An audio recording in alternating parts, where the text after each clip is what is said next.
Selamat siang, Ibu. Saya Aira Natasha Putri sebagai perwakilan dari kelompok 2 yang akan membuka presentasi hari ini.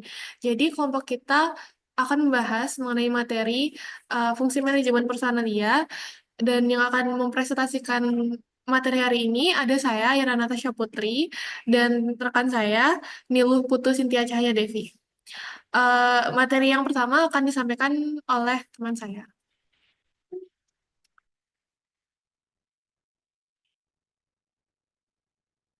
Baik, jadi di sini ada daftar isi yang berisi materi. Yang pertama, sejarah perkembangan manajemen sumber daya manusia, pengertian manajemen sumber daya manusia, tujuan dan manfaat manajemen sumber daya manusia, pendekatan manajemen sumber daya manusia, fungsi manajemen sumber daya manusia, aktivitas manajemen personalia, fokus aktivitas personalia, komponen aktivitas personalia, pentingnya manajemen sumber daya manusia, hubungan industrial, lalu ada studi kasus dan pembahasan, dan yang terakhir kesimpulan.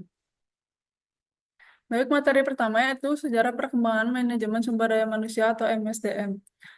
Jadi, sebelum permulaan abad ke-20, posisi manusia atau tenaga kerja dianggap sejajar dengan mesin dan uang. Hal ini didukung pula oleh kurangnya pengetahuan dan keterampilan yang dimiliki, sehingga manusia diperlakukan sesuai kehendak majikannya.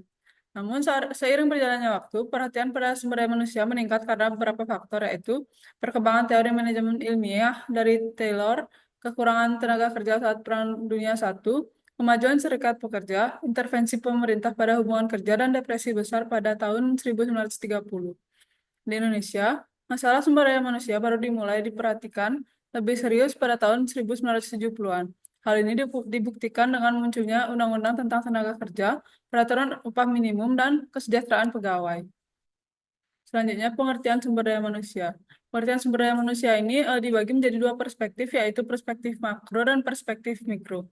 Perspektif makro dikemukakan oleh Moses N. Kigundu pada tahun 1989, mendefinisikan MSDM sebagai pengembangan dan pemanfaatan karyawan untuk mencapai tujuan bersama secara efektif. Lalu perspektif mikro dikemukakan oleh dua orang, yaitu Edwin B. Flippo mengemukakan MSDM adalah pengelolaan kegiatan pengadaan, pengembangan, kompensasi, pemeliharaan dan pelepasan SDM untuk mencapai tujuan bersama.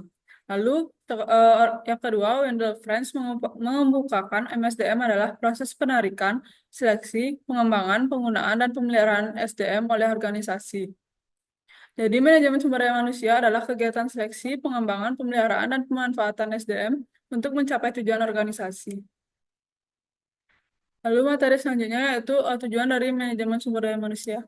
Tujuan manajemen sumber daya manusia dibagi menjadi 4, yaitu yang pertama tujuan masyarakat atau social objektif.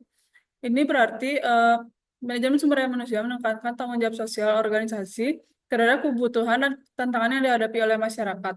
Lalu yang kedua, tujuan organisasi atau organization objective.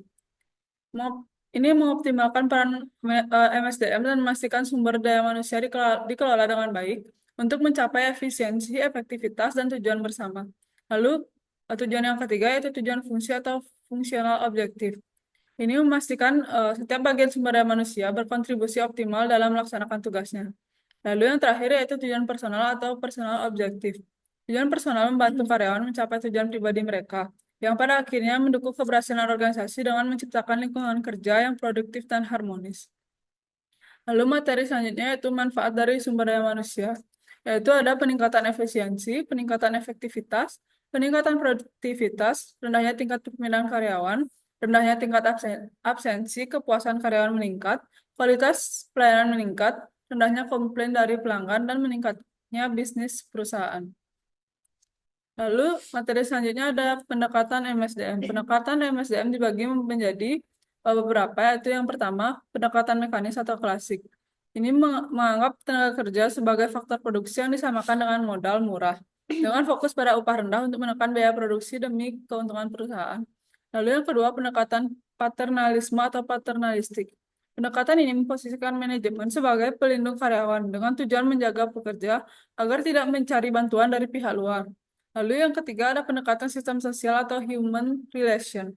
Pendekatan ini mempertimbangkan faktor lingkungan dalam menyelesaikan masalah dengan mencari solusi yang terbaik yang meminimalkan risiko bagi tenaga kerja dan pemberi kerja. Lalu yang selanjutnya ada fungsi manajemen sumber daya manusia.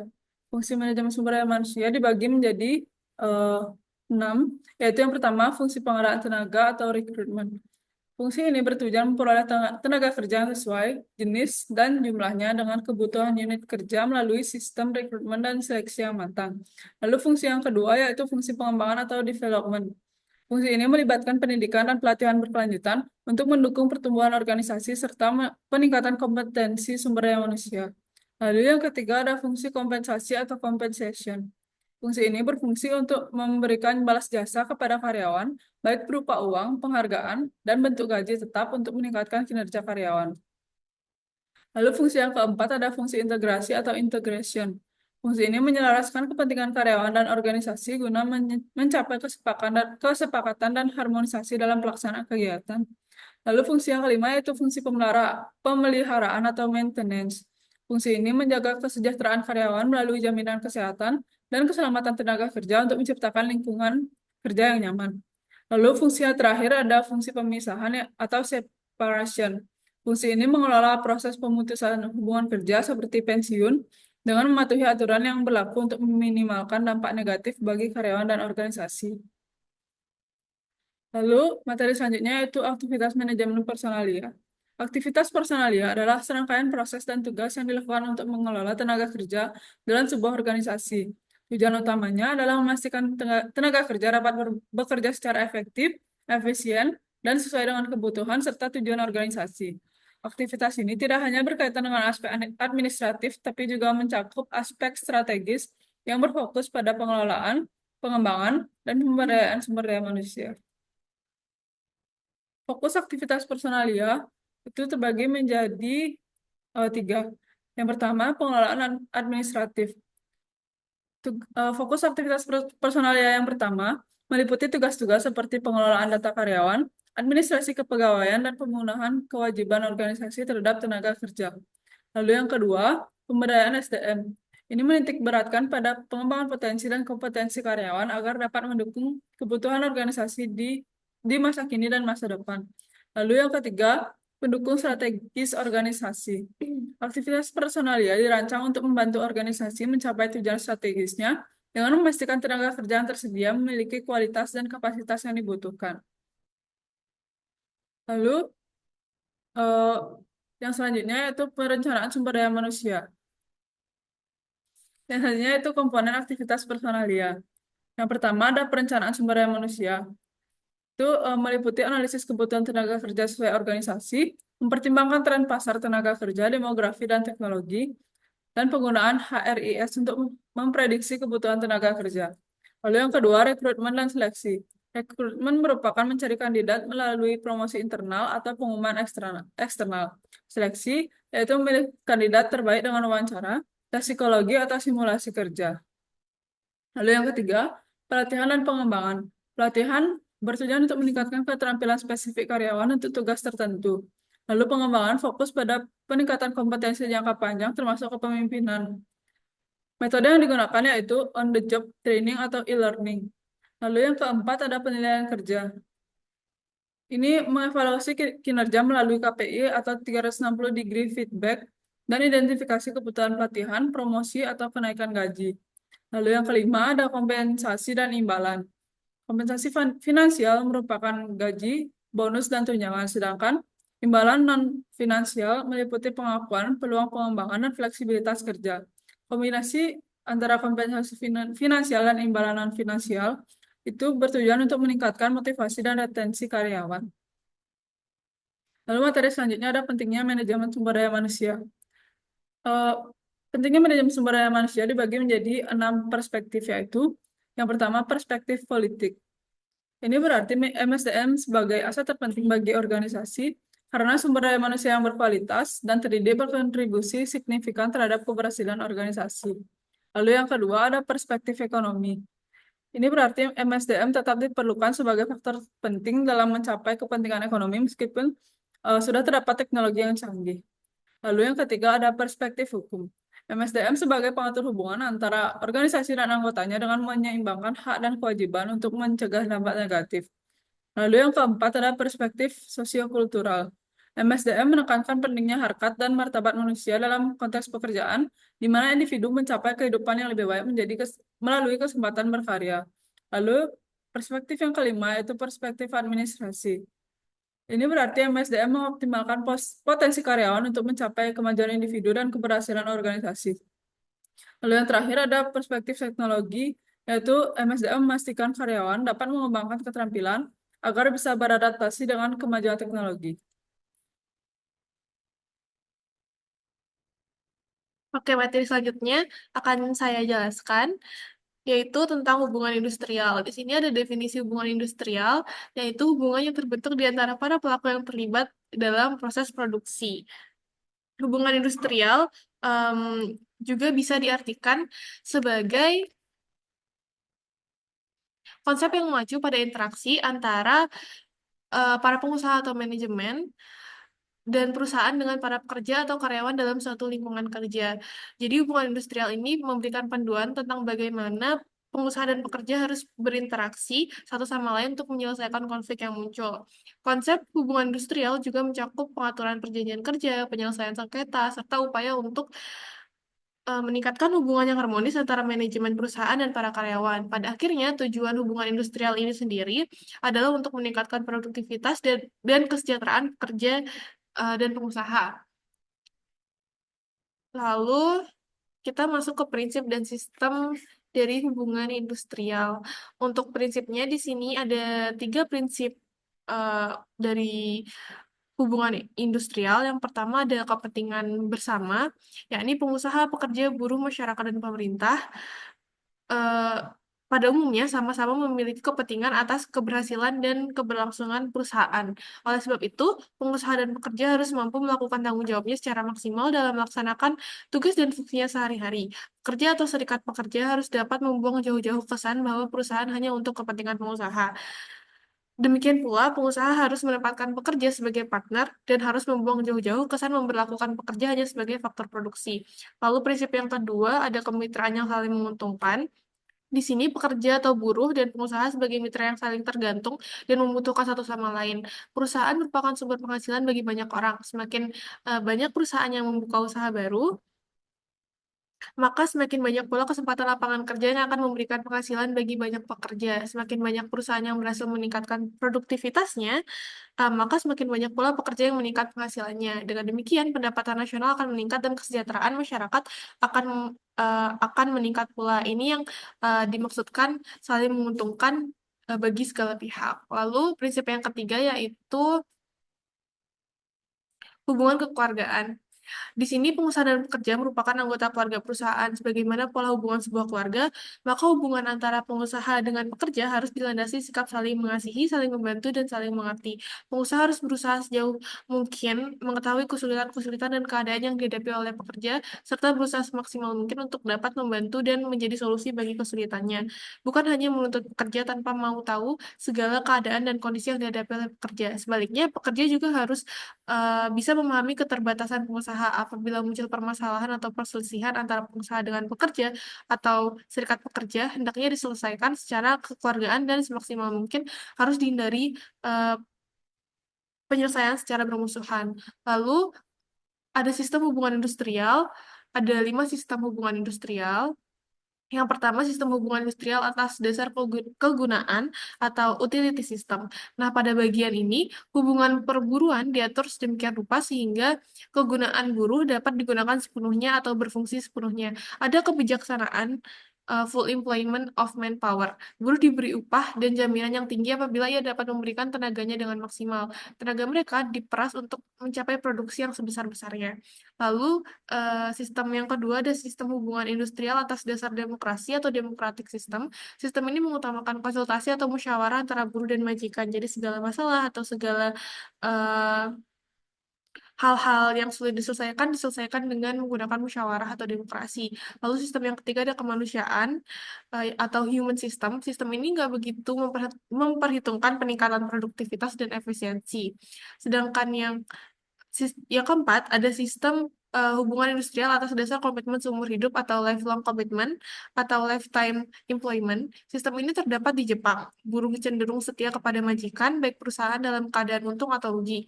Buruh mempunyai disiplin yang tinggi, bekerja keras dengan penuh dedikasi. Di pihak lain, majikan memperlakukan buruhnya sebagai anak dan dianggap keluarga dengan memberikan fasilitas-fasilitas yang banyak. Lalu sistem terakhir ada sistem hubungan industrial atas dasar perjuangan kelas. Jadi ini muncul atas ide dari Karl Marx, di mana terdapat pertentangan kelas pemilik modal atau kapitalis. Semakin tajam pertentangan, maka semakin cepat diselesaikan dengan membinasakan kapitalis oleh proletar yang lapar yang menuntut keadilan. Lalu selanjutnya ini ada UU Ketenagakerjaan. Jadi em, Undang-Undang Ketenagakerjaan ini yang mengatur segala tentang para pekerja dan pengusaha. Jadi UU yang melandasi UU Ketenagakerjaan ini ada UU nomor 13 tahun 2003 yang berbunyi pekerja atau buruh adalah setiap orang yang bekerja dengan menerima upah atau imbalan dalam bentuk lain. Lalu ada juga unsur-unsur dari sebuah hubungan kerja. Sebenarnya ada tiga, yaitu adanya pekerjaan, adanya perintah, dan adanya upah. Terus di sini kita cantumin juga para pekerja yang wajib mereka dapatkan, antara lain ada upah, keamanan kerja, dan perlakuan yang adil. Lalu ini ada perselisihan dalam hubungan industrial. Ini dibagi menjadi tiga, konflik vertikal, konflik horizontal, dan konflik diagonal. Nah, kalau konflik vertikal sendiri ini konflik antara atasan dengan bawahan atau manajemen dengan pegawai. Eh, Kalau konflik horizontal ini konflik yang antar bawahan atau antar atasan. Jadi mereka punya kelas yang sama, beda sama kayak konflik vertikal. Kalau konflik diagonal, konflik antara anggota organisasi dengan pihak dari luar organisasi atau dari luar perusahaan. Lalu, pihak-pihak dalam organisasi memiliki tujuan yang sama, yaitu menjaga kelangsungan dan perkembangan perusahaan, tetapi juga dapat memiliki kebutuhan dan kepentingan yang berbeda. Itulah yang menyebabkan timbulnya dinamika dalam hubungan industri atau the dynamic of industrial relations. Karena pada keadaan tertentu, kepentingan di antara unsur-unsur atau pihak dalam organisasi dapat berbeda. Hal ini berpotensi menimbulkan konflik antar para pihak dalam organisasi. Oleh karena itu, ada sarana-sarana hubungan industrial yang sangat diperlukan agar tercipta iklim kerja yang harmonis. Nah, sarana-sarana hubungan industrial ini sudah disebutkan pada pasal 103 Undang-Undang Nomor 13 Tahun 2003 tentang Ketenagakerjaan. Pasal ini menyebutkan bahwa sarana-sarana hubungan industrial terdiri atas ada peraturan perusahaan yang pertama atau PP, yang kedua ada perjanjian kerja bersama, yang ketiga serikat pekerja atau buruh, yang keempat UU Ketenagakerjaan, yang kelima ada LKS bipartit, lalu ada LKS tripartit, organisasi pengusaha, dan ada lembaga penyelesaian perselisihan hubungan industrial. Lalu kita masuk ke studi kasusnya. Jadi di sini untuk studi kasusnya kita ambil perusahaan yang cukup besar yang kita semua mungkin udah tahu, yaitu perusahaan fashion, perusahaan H&M. Perusahaan H&M ini sendiri menghadapi tantangan konflik personalia di lingkungan kerja yang mengakibatkan 64 karyawan berusia 19 sampai 25 tahun. Masalah utamanya di sini ada karena perbedaan usia dan pengalaman, ketidakadilan dalam pembagian jam kerja, serta tingkat keluar masuk karyawan yang tinggi. Konflik lainnya meliputi kesulitan menerima kritik, ketidakpuasan terhadap sistem kerja, dan konflik pribadi yang mempengaruhi hubungan kerja. Kondisi ini menurunkan semangat dan produktivitas kerja para karyawan yang bermasalah, sehingga peran manajemen menjadi sangat penting dalam menyelesaikan konflik ini melalui komunikasi yang efektif, pelatihan manajemen konflik, dan penerapan sistem evaluasi kinerja yang transparan. Lalu pembahasan studi kasus dan keterkaitannya dengan materi kita. Jadi fungsi manajemen em, sumber daya manusia atau fungsi manajemen personalia seperti pengembangan, integrasi, dan pemeliharaan yang sudah kita jelaskan tadi menjadi relevan untuk mengatasi konflik di H&M ini. Pelatihan manajemen konflik dan kecerdasan emosional dapat meningkatkan keterampilan interpersonal karyawan, forum diskusi serta sistem penghargaan yang adil, membantu menjaga harmoni. Sementara program kesejahteraan seperti konseling dan dukungan psikologis mendukung kesehatan mental karyawan. Aktivitas personalia yang tadi sudah kita sebutkan, seperti rekrutmen berbasis kemampuan interpersonal, pelatihan, dan sistem penilaian kerja transparan, di sini sangat diperlukan untuk menciptakan lingkungan kerja yang lebih kolaboratif dan inklusif sehingga konflik ini dapat diselesaikan atau kemungkinan terjadinya akan menurun. Lalu, dengan menerapkan kebijakan yang ada dan strategi pengelolaan konflik yang efektif, H&M dapat menciptakan lingkungan kerja yang harmonis, menurunkan tingkat turnover, meningkatkan produktivitas, serta membangun reputasi sebagai perusahaan yang mendukung kesejahteraan karyawannya. Di sini kita sampai ke kesimpulan, yakni manajemen personalia adalah cara organisasi mengelola sumber daya manusia atau SDM agar dapat bekerja dengan baik dan membantu mencapai tujuan perusahaan. Kegiatan ini meliputi perencanaan tenaga kerja, mencari dan memilih karyawan atau rekrutmen, memberikan pelatihan, menilai kinerja, sehingga memberikan penghargaan atau gaji yang layak. Selain itu, manajemen personalia juga memastikan hubungan kerja antara karyawan, perusahaan, dan pemerintah berjalan dengan baik sehingga tidak terjadi konflik. Dengan pengelolaan yang baik, organisasi bisa meningkatkan produktivitas, membuat karyawan lebih puas, serta menciptakan lingkungan kerja yang nyaman. Intinya, fungsi personalia membantu perusahaan dan karyawan berkembang bersama untuk mencapai tujuan bersama. Lalu setelah ini sesi tanya jawab akan dilanjutkan melalui grup chat kelas. Terima kasih, selamat siang Ibu.